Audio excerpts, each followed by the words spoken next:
T'as mis, les gars qui gagnent énormément d'argent sont des radins. T'as mis, les gars, en fait, ils profitent pas de la vie. Ils se sacrifient pour pouvoir ensuite gagner de l'argent.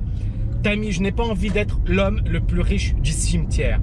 Bonjour les amis, pour ceux qui ne me connaissent pas, je m'appelle Tammy Cabage, auteur de plusieurs best-sellers, entrepreneur, investisseur. J'aide les personnes qui veulent agir à exploser leurs résultats.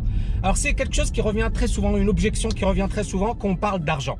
C'est-à-dire qu'en fait on essaie de justifier le fait de ne pas en gagner en disant bah, les gens ils se sacrifient, ils souffrent, ils dépensent pas d'argent, ils dépensent pas d'argent dans les choses que moi j'ai envie d'acheter. Et en fait beaucoup de gens en fait justifient ça et finissent toute leur vie piégés dans le métro boulot dodo, dans la rat race. Moi, ma réponse par rapport à cette question, bien évidemment qu'il faut un juste milieu. C'est-à-dire que si tu gagnes de l'argent, c'est pas effectivement juste pour l'accumuler, pour le stocker. Ça sert à rien. Combien j'ai sur mon compte déjà? 248 596 euros. Que je fasse des économies. Vous faites déjà des économies? Je peux faire mieux. D'accord, il faut en profiter, faire profiter tes proches, faire de belles choses. D'accord, l'argent, ça sert à être utilisé également. Mais d'un autre côté, il faut l'utiliser intelligemment. C'est-à-dire qu'il faut utiliser l'argent que tu gagnes gratuitement, c'est-à-dire grâce à tes actifs, tes loyers, etc., l'argent pour lequel tu n'as pas besoin de travailler pour effectuer ces dépenses. C'est-à-dire qu'effectivement, il ne faut pas renverser les priorités. Dans ces propos, il y a encore une fois des choses vraies. Il y a des gens qui sont radins du début à la fin. On fait un total de 12,88 €. Ah non, moi j'ai 12,85 €. Mais en même temps, le fait de bien gérer son argent, le fait d'économiser, le fait d'épargner, c'est la marque des millionnaires.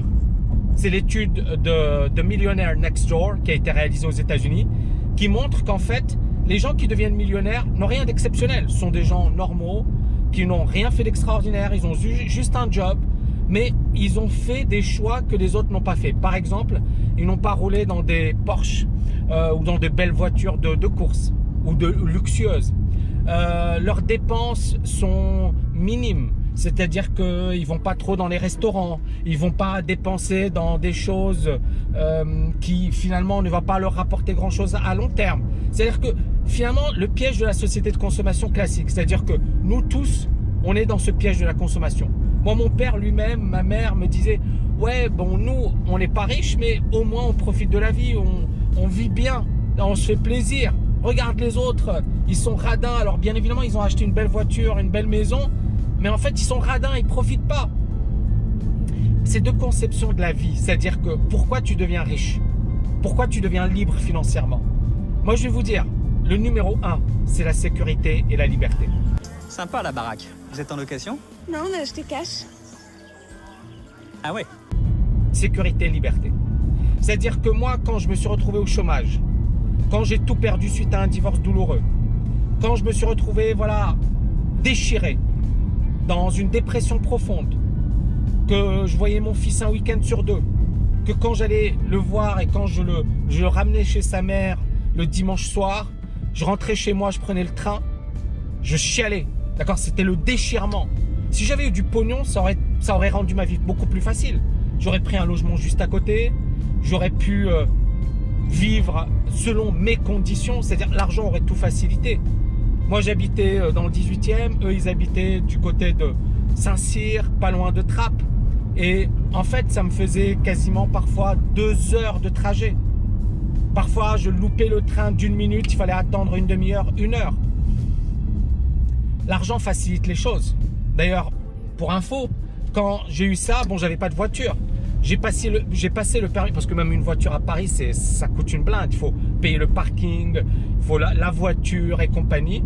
Donc j'ai passé le permis moto, parce que c'est beaucoup plus économique, parce qu'on pouvait se garer n'importe où. C'est pour ça que j'ai acheté une moto. Hein. Et en fait, ben, ça m'a facilité la vie, parce qu'après, je pouvais aller le récupérer très rapidement. Je pouvais le ramener très rapidement. Au lieu de mettre 2 heures, ça me faisait une demi-heure. À l'aller, une demi-heure au retour. Donc, ce que je veux dire, c'est l'argent peut vous permettre de faire des choses de dingue, peut vous faciliter la vie, peut vous permettre d'être libre, peut vous protéger contre les aléas de la vie. Maintenant, l'argent n'est pas une finalité. Mais si tu oublies finalement pourquoi tu gagnes de l'argent, tu n'en gagneras jamais.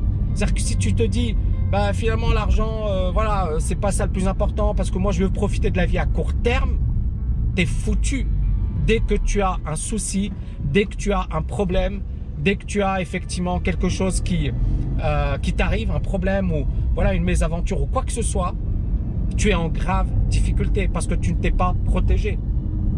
L'argent doit vous permettre de vous protéger contre les aléas de la vie, les amis. L'argent doit vous permettre de vous protéger contre les aléas de la vie. Et c'est ce que j'ai compris. Donc, c'est pas une question de les gars, ils sont radins. S'ils sont radins ou s'ils économisent ou s'ils épargnent, c'est une excellente chose. S'ils travaillent dans le but et dans le sens de leur liberté financière. Beaucoup de gens surestiment ce qu'ils peuvent faire en une année, sous-estiment ce qu'ils peuvent faire en 10 ans. Moi, aujourd'hui, je suis libre financièrement. Mais ça m'a demandé du temps. Ça a été un long processus, ça a été beaucoup de travail, beaucoup de sacrifices, etc. Et est-ce que si c'était à refaire, je le referais? Grave. Est-ce que je suis heureux, épanoui aujourd'hui? Grave. Bon les amis, exclusivité mondiale. Exclusivité mondiale. Ma fille, elle va dire bonjour. Dis bonjour. Bonjour. Bonjour, voilà. Elle a dit bonjour. Dis bonjour. Bonjour les amis. Bonjour les amis. Dis bonjour les amis. Bon, ciao les amis. Regardez, il n'y a personne. Truc de fou, hein. Voilà. Bon, c'est vrai que c'est une piscine collective. Il y a un mec qui disait ouais, c'est une piscine collective. Ouais, ça va. Je vous embrasse les amis, je vous kiffe. Est-ce que j'adore ma vie aujourd'hui? Grave. C'est-à-dire, moi j'étais enseignant, d'accord? J'étais prof. Et à un certain moment, voilà, dans les stages, on m'a mis dans des lycées difficiles, très difficiles de banlieue.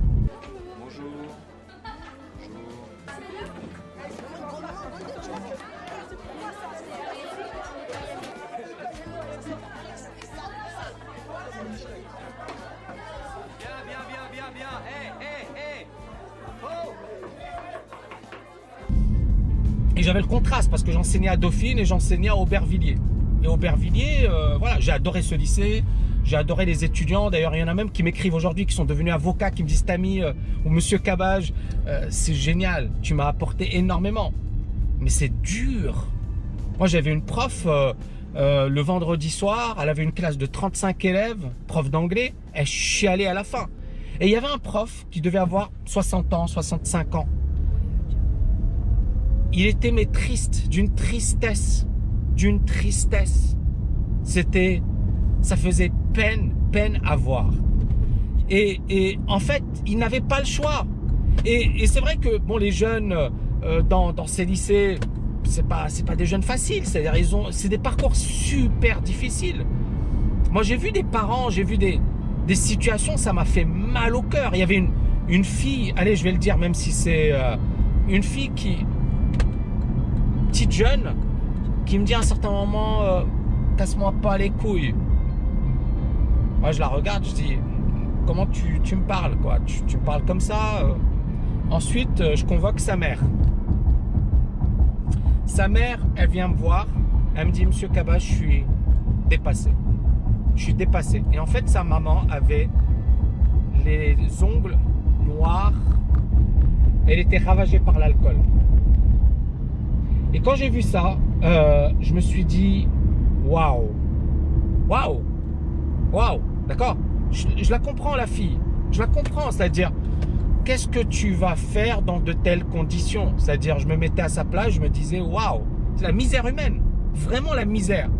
Donc ces étudiants, ils sont pas faciles, mais ils vivent dans des conditions très difficiles. Et il y a des parcours, il y avait une maman... elle venait me dire Monsieur Kaba, j'en peux plus. Et son fils, en fait, il restait couché, endormi jusqu'à 11h. Et puis, en fait, les parents étaient complètement dépassés. Donc, imaginez les profs. Arrête de me tutoyer si je veux. Tu sais très bien que si tu continues à me tutoyer, t'auras de graves ennuis. Tu te crois fort là? C'est pas une question de force, c'est une question de discipline et de respect. Quand tu veux, mais c'est où? Je crois prof, c'est pas. Vas-y, me touche pas. Ferme-le tous vos yeux. Non, où tu veux là? Qu'est-ce que je me tire d'ici? Tu crois que tu peux partir comme ça? De mon cours? Ça va pas, non? Comme toi là, comme toi. Vas-y, lâche-moi là. Comme toi. Arrêtez maintenant, ça va. Vas-y, lâche-moi. Lâche-moi, lâche-moi, je te dis, culé. N'importe quoi. J'enseignais par exemple en BTS et les lycéens, les étudiants de BTS, je leur disais voilà, il faut travailler, voilà, c'est l'avenir, c'est bien les études. Ils me disaient ouais, mais pourquoi je vais étudier, monsieur Cabage? Dans ma classe, mon frère, il a fait bac plus 5, il est au chômage. Et en fait, pour eux, ben voilà, la clé de la réussite, c'était le trafic, c'était ça. C'est ça, en fait, les exemples de réussite, quoi. Pour eux, c'était, voilà, genre, tu fais le trafic, tu fais ça, c'est la réussite. Un mec comme moi, c'était pas la réussite. D'ailleurs, il me disait, il me disait, ouais, t'as fait des études, mais regarde, t'es là, t'es prof. Et pour eux, en fait, j'étais même pas une réussite, alors que j'étais agrégé. J'avais ensuite, quand je suis passé à la télé. Invité Tammy Cabage, bonjour, merci d'être avec nous ce soir aussi Tammy Cabage, qui est professeur d'économie à l'université Paris-Dauphine. Tammy Cabage, vous êtes un ancien trader, vous avez exercé à Londres et sur le marché américain, vous êtes professeur à l'université d'Orléans aujourd'hui et vous êtes l'auteur de l'art du trading et de psychologie des grands traders. À vous, Tammy Cabage, bonsoir. Bonsoir. Vous êtes donc ancien trader, aujourd'hui professeur agrégé d'économie et auteur de la psychologie des grands traders et de l'art du trading. Je suis devenu une star. Parce qu'ils n'en croyaient pas leurs yeux, ils se disaient c'est pas possible. Et beaucoup d'étudiants, je les ai inspirés. C'est-à-dire, il y en a qui sont devenus avocats, qui sont devenus cadres, c'est magnifique. Mais ils n'avaient pas effectivement cette éducation. Ils n'avaient pas les bons réflexes. Ils ne savaient pas ce qu'il fallait faire. Voilà les amis. Donc si vous voulez aujourd'hui agir et passer à la vitesse supérieure, c'est très simple. Vous cliquez au-dessus, en dessous. Je vous ai préparé une grosse conférence en ligne. C'est du très lourd les amis. Je vous dis à bientôt. Ciao, ciao, ciao.